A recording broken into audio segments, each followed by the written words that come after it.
นี่คือบริเวณโนนหินลักทงไห้ทงนาคอยบ้านนาตาลตำบลนาตาลอำเภอเตางอยตอนเช้ามื้อนี้ผู้ค้าปลาทองคำพามาชมโดนหินลักหรือว่าหินแกะสลักของทบ้านนาตาลตำบลนาตาลอำเภอเตางอยมองนี่มีอันใบเสมาเนี่ยเขาเจ้าเล่าขานว่ามีใบเสมาหรือว่าหินโบราณนะพี่น้องนี่หินโบราณนั่นแหละตอนเช้ามื้อนี้มาแต่เช้านะมาเอาภาพบรรยากาศในดอนหินลักหรือว่าหินโบราณมาให้เบิ่งมาชมเลยนี่คือใบเสมา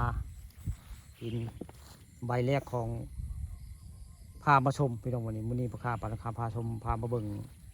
หินแกะสลักหินโบราณของทบ้านนาตาลได้หินนี่ก็มันจะแหว่งอยู่ปลายๆเพื่อนนี่แหว่งๆเลย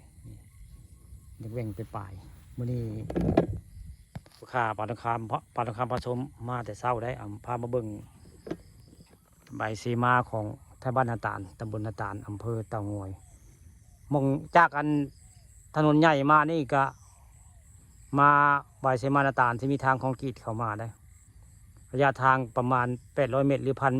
พันเมตรพี่น้องประมาณนี้ได้เข้ามาทางบ้านเราหกยุงก็เลี้ยวขวาเข้ามาทางเตางอยก็เลี้ยวซ้ายเข้ามาพี่น้องนี่ใครจะมาเบิ่งมาชมหรือว่ามาถ่ายโซฟี่อันสะพานไม้กับคักพี่น้องนี่สะพานพระเจ้าสร้างแปลงมาได้ผู้สะพานพระเจ้าเห็ดสะพานย่างเข้ามาได้มาเบิ่งมาชมใบเสมานาตาลมองนี่คือใบแรกพี่น้องนี่ก็คือใบที่สองของใบเสมาบ้านนาตาลเลยอยู่บริเวณดอนหินลักบ้านนาตาลตำบลนาตาลอำเภอเตางอยผู้ค้าปลาทองคำผสมมื้อนี้มาแต่เช้าได้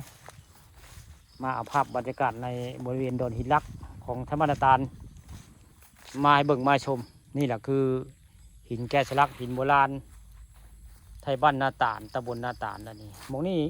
หินนี่เขาไปอยากงามปานใดมันอยากฮักครึ่งพี่น้องนี่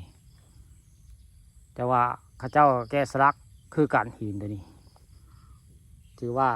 ข้าเจ้างามอยู่ได้แต่ว่ามันฮักพี่น้องนี่มันฮักครึ่งตัวนี้คือเป็นตัวที่สองพี่น้องตัวที่สามที่สี่อยู่ได้ตัวที่สามที่สี่คืออยู่นี่ได้นี่อยู่ในบริเวณกองมาชิงคำนี่แหละนี่สิมีลายก็หั่นกับโมเน่ได้ที่ได้จังหวะนั้นข้าเจ้าไปคุดจีดอกพ่อนึ่งได้นั่นตัวใบที่เก้านะนี่คือเป็นอันที่สามที่สี่ของแถวบ้านนาตาลนี่ใบน้อยตัวนี้หินน้อยก็หินใหญ่ได้นี่มีน้อยแล้วก็มีใหญ่พี่น้องนี่ตัวน้อยอยู่ใต้นี่ได้แต่ละปีมาข้าเจ้ามาทำพิธีบวงสรวงกันนี่แหละมองนี่แหละนี่ถือว่ามองนี่เป็นฐานใหญ่คือว่ามองเจ้าที่เพิ่นอยู่วงนี้เฮือนชานเพิ่นอยู่วงนี้ว่าไงนี่แต่ก่อนมันมีข้าเจ้าประธานเขาเป็นบ้านเก่าได้มองนี่เป็นบ้านคนที่กี่แต่เก่าได้ประวัติมัน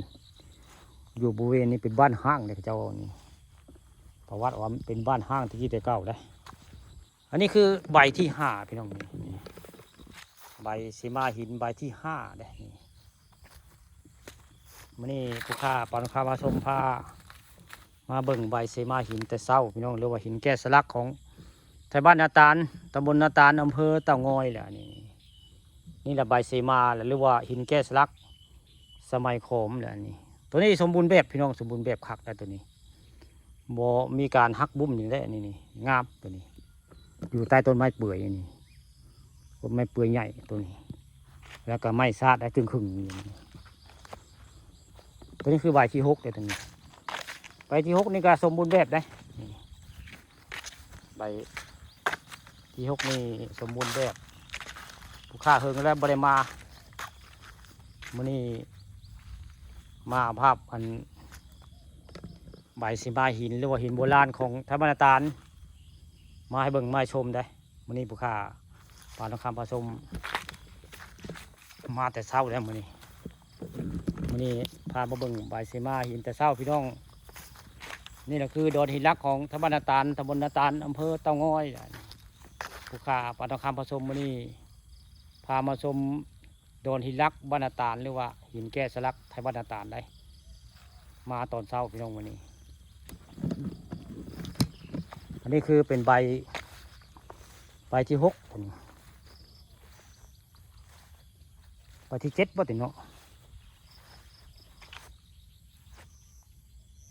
ใบที่6มื้อนี้ตัวนี้เป็นใบที่6พี่น้องนี่ใบที่6คือใบที่7บ่ตัวนี้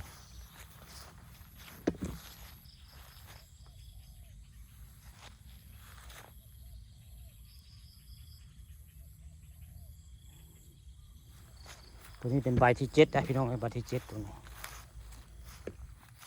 นี่คือหินแกะสลักหรือว่าใบเสมาบรรณาตาลใบที่7ของไทยบรรณาตาลนะงามตัวนี้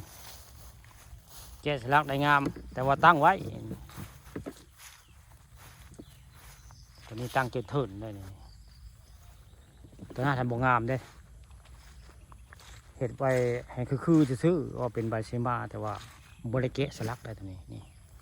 นี่เดี๋ยวคือใบเสมาบ้านนาตาลตำบลนาตาลเลยพี่น้องนี่ใบที่8ตอนนั้นคือใบที่9เด้นี่คือใบที่9คนพบตอนผู้เฒ่ามาขุดกิโลพ่อนี่คือใบที่9ใบเสมาของท่านบ้านนาตาลนะผู้ค่าป่าทองคำผสมมื้อนี้ขออยู่ที่การถ่ายภาพไว้พอสำนี้เอาได้ใกล้พี่หน้าพ่อกันใหม่พี่น้อง